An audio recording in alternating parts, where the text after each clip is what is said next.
As Australians, we come together on the 25th of April every year to honour the heroism, tenacity and resilience of all Australians who have offered up their lives to defend our right to live in peace and free from tyranny.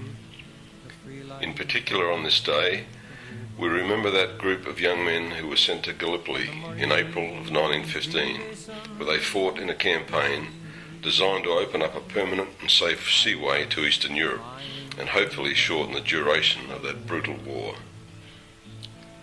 They charged upwards through the chest-high scrub and thorny bushes into the rugged gullies beyond. They found a strange and foreign place so very far from Australia and home, a place now immortalised as part of Australia's most solemn day of remembrance, a day commemorating the victory of the Aussie spirit, something we proudly call mateship. By late evening of the 25th of April 1915, some 16,000 ANZAC troops had landed on that isolated stony beach, about 600 metres long and 20 metres wide, on a remote peninsula on the other side of the world. Tragically, on that first day, over 2,000 young Aussies were killed or wounded.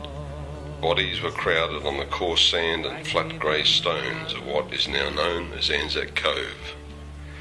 The nightmare beginning of a brutal campaign that lasted for 8.5 months and cost the lives of 8,700 Australians, with a further 19,000 wounded. Many are buried in the 31 cemeteries sprinkled across the peninsula. Many, sadly, have no known grave. Total 60,000 Australians landed on Gallipoli to fight the Turks, the soldiers stalking each other through the yellow flowering gorse and the delicate wildflowers of the craggy hills and gullies. As news of the growing number of our casualties filtered back to Australia, so did the heroism of the ANZACs, from the British, from the French, and not least from the Turks. The shocking news of our casualties, far from weakening this country's resolve at that time, actually served to strengthen it, for the recruiting rate increased, and every single man a volunteer. Something of the desperate nature of the struggle can be understood by the fact that 7 Victoria Crosses were awarded to Australians at Lone Pine. 5 of those VCs were for actions on one day alone, the 9th of August 1915, and the other 2 for actions the following day. These outstanding young Australians created a tradition which since has grown into a burning national pride. The way these ANZACs bore the brunt of the fight in the Dardanelles stirred in Australians everywhere a new feeling of camaraderie, a feeling that matched the way in which the rest of the world began to look at Australia, not just as an offshoot of Britain, but as a young independent nation with a very independent character. And this view of ourselves and the world's view of us continues to this day, thanks to that spirit forged in the fires of Gallipoli.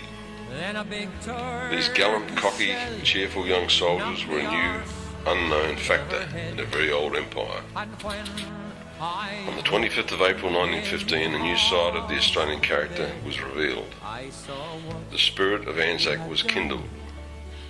It flared with a previously unknown and fearsome strength. There was a determination, a drive which swept up from the beaches on the Gallipoli Peninsula as the ANZACs fought the Turk with relentless determination. These colonial boys fought as they lived, boldly, unconventionally, and without fear.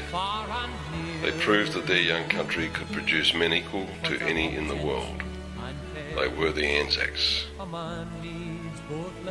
Today in Gallipoli, the bones of the dead are still washed bare when it rains, crumbly white like soft chalk, near old trench lines, or turned up when a farmer's plough cuts a furrow in a battlefield below the hills in springtime.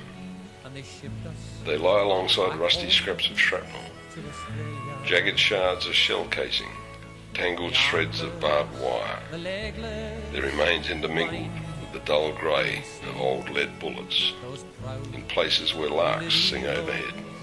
It must be said that the campaign was a failure, and yet of all the battlefields on which Australians have died, it is the disastrous Gallipoli campaign that has come to symbolise the Australian soldier's courage, doggedness, fighting prowess, humour and mateship. And all these things we now take for granted: freedom, security, opportunity, the privileges of citizenship, we owe to those men who fought, endured, suffered and died for us and their young country. Their deeds and their sacrifices gave us the invincible, the indefinable, the legend of ANZAC. Is the flame that burns forevermore in the heart of every true Australian and New Zealander. The statistics of that war are numbing. When the war ended on November the 11th, 1918, of the 324,000 Australians who had served overseas, 61,829 were dead. Over 157,000 wounded, gassed or taken prisoner, and all were volunteers.